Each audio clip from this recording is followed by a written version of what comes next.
곤충을 사냥하는 효과적인 방법은 무엇일까? 먼저 곤충과 똑같이 하늘을 날아 공중에서 잽싸게 낚아채는 방법이 있다. 뛰어난 시각으로 먹이를 똑바로 바라보면서 입을 벌린 채 대단히 빠른 속도로 비행하는 것이다. 칼새나 제비는 이런 방법으로 효과를 보고 있지만 빠른 속도로 능숙하게 비행하는 장비와 첨단 추적 장치를 갖추기 위해서는 막대한 비용을 투자해야 한다. 다른 해결책으로는 앉아서 기다리는 방법이 있다. 사마귀나 카멜레온은 주변 환경처럼 위장한 뒤 아주 천천히 움직이면서 잠복해 있다가 마지막 순간에 앞다리 혹은 혀를 이용해 먹잇감을 덮친다. 카멜레온의 혀는 자신의 몸 길이에 해당하는 반경 내에 들어오는 바리를 무조건 잡을 수 있을 정도로 길다. 사마귀의 앞다리가 미치는 범위도 몸 길이에 비례한다.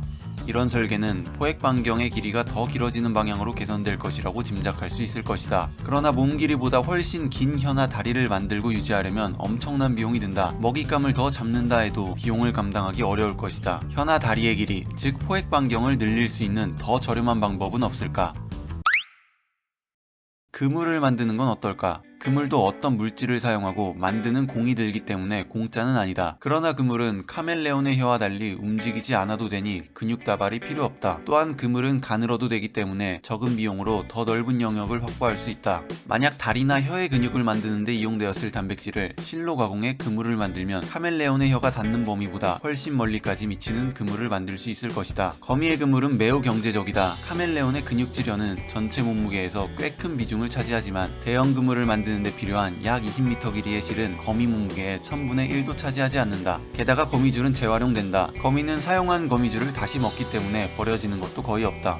그러나 거미줄을 만드는 데에는 그 나름의 문제가 있다. 그물을 향해 돌진한 먹이가 확실하게 거미줄에 달라붙어야 하는데 여기에는 두 가지 위험이 있다. 먼저 곤충이 그물을 찢고 그대로 통과할 가능성이다. 이 문제는 탄성이 좋은 거미줄을 만들어 해결할 수 있지만 그러면 또 다른 위험이 생긴다. 그물이 마치 트램펄린처럼 작동해서 곤충이 튕겨나가는 것이다. 따라서 거미줄은 날아가는 곤충의 충격을 흡수하기 위해 신축성이 좋아야 함과 동시에 트램펄린 효과를 피하기 위해 다시 오그라들 때는 부드럽게 완충작용이 일어나야 한다. 거미줄은 독특한 구조를 취함으로써 이를 해결한다. 이 사진은 거미줄을 크게 확대한 것이다. 거미줄은 사실 보기보다 훨씬 더 길다. 실 대부분이 액체로 둘러싸인 구슬 속에 돌돌 말려있기 때문이다. 구슬 속에 있는 실타래들은 거미줄에 충격이 가해지면 순간적으로 풀어진다. 때문에 거미줄은 먹잇감이 충돌해도 유연하게 늘어날 뿐 웬만해선 찢어지지 않는다. 그리고 풀어진 실이 다시 감겨 들어가는 속도는 이보다 훨씬 느려서 곤충이 튕겨나가지도 않는다. 먹이가 도망가는 것을 막기 위해 거미줄에는 또 다른 특성이 필요하다. 바로 끈끈한 점착성이다. 방금 이야기한 거미줄의 실타래를 둘러싸고 있는 물질은 액상일 뿐 아니라 점성도 있어 이 문제를 해결한다. 그런데 점착성으로 먹잇감을 도망치지 못하게 막았지만 끈끈한 실 때문에 거미는 또 다른 문제에 부딪힌다. 끈끈한 거미줄은 곤충을 포획하는 데 유용하지만 거미 자신의 발도 붙잡아 버린다. 거미는 두 가지 방식으로 이 문제를 해결한다. 첫 번째는 끈끈한 줄에도 달라붙지 않는 다리를 만드는 것이다. 한때 거미의 다리에는 거미줄이 들러붙는 것을 방지하는 특별한 기름막이 있다고 알려져 있었다.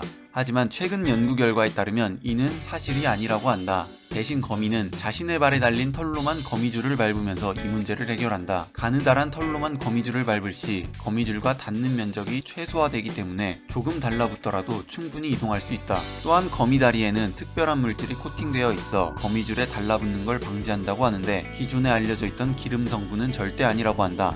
거미에게는 지방 분비선 자체가 없기 때문이다. 거미가 적용한 두 번째 해결책은 그물의 일부를 점착성이 없는 실로 만드는 것이다. 이 중요한 거미줄은 거미의 중심으로부터 바퀴살 모양으로 뻗어나가는 세로줄을 이룬다. 그리고 거미는 점착성이 없는 세로줄을 주로 밟으며 이동함으로써 자신의 발이 거미줄에 달라붙는 문제를 해결하는데 이 부분은 잠시 후 거미줄을 치는 과정에서 더 자세히 설명하겠다. 이제 둥근 그물을 실제로 만들 때 거미가 당면한 문제들을 알아보자. 거미 대부분은 두 개의 큰 지지대 사이에 거미줄을 친다. 이때 거미는 두 지지대 사이에 첫 번째 거미줄 가닥을 어떻게 놓을까 하는 문제에 봉착한다. 일단 첫 번째 거미줄이 연결되면 이 줄은 거미가 다리로 이용하는 중요한 줄이 된다. 그런데 이 다리를 어떻게 이을까? 쉽게 떠올릴 수 있는 방법은 왼쪽 지지대에서 거미줄을 끌고 아래로 내려가 오른쪽 지지대에 오르는 것이다. 거미는 가끔 이런 방법을 쓰기도 한다. 하지만 더 쉬운 방법은 없을까? 연을 날려보면 어떨까? 그러면 거미줄 자체의 가볍고 하늘하늘한 특성을 어떻게든 활용할 수 있을 것이다. 그렇다. 거미는 바람만 충분히 불면 실제로 이 방법을 쓴다. 거미는 거미줄 한 가닥을 날려보내는데 그 끝에는 거미줄을 납작하게 만든 작은 련이 달려있다. 거미줄련은 점착성이 있기에 바람을 타고 날아가 건너편 단단한 표면에 닿으면 곧장 들러붙는다. 만약 줄이 어딘가에 닿지 못하면 거미는 이를 먹어서 재활용하고 새로운 련을 만들어 다시 도전한다. 마침내 허공에 그럴듯한 다리가 놓이면 거미는 자신이 있는 쪽에 거미줄 끝을 고정하고 적당히 당겨 팽팽하게 만든다. 그 후 다리로 놓을 줄을 타고 반대편으로 이동하면서 더 길고 느슨한 줄을 하나 더 만든다. 느슨한 줄이 이어지면 거미는 다시 느슨한 줄의 중앙으로 이동해 무게를 싣는다.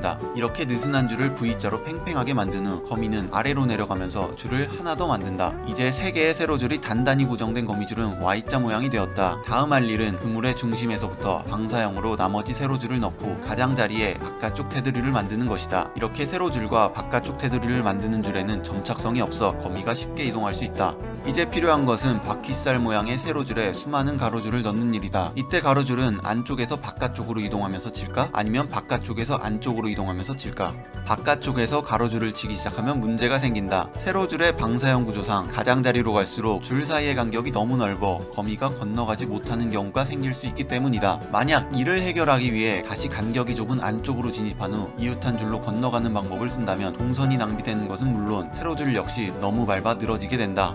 이 문제들은 중심에서부터 바깥쪽으로 진행하면서 나선으로 가로줄을 놓으면 해결할 수 있다. 바깥으로 가면서 세로줄 간격이 넓어질지라도 이전에 놓았던 가로줄을 발판으로 삼아 세로줄 사이를 건너면 되기 때문이다.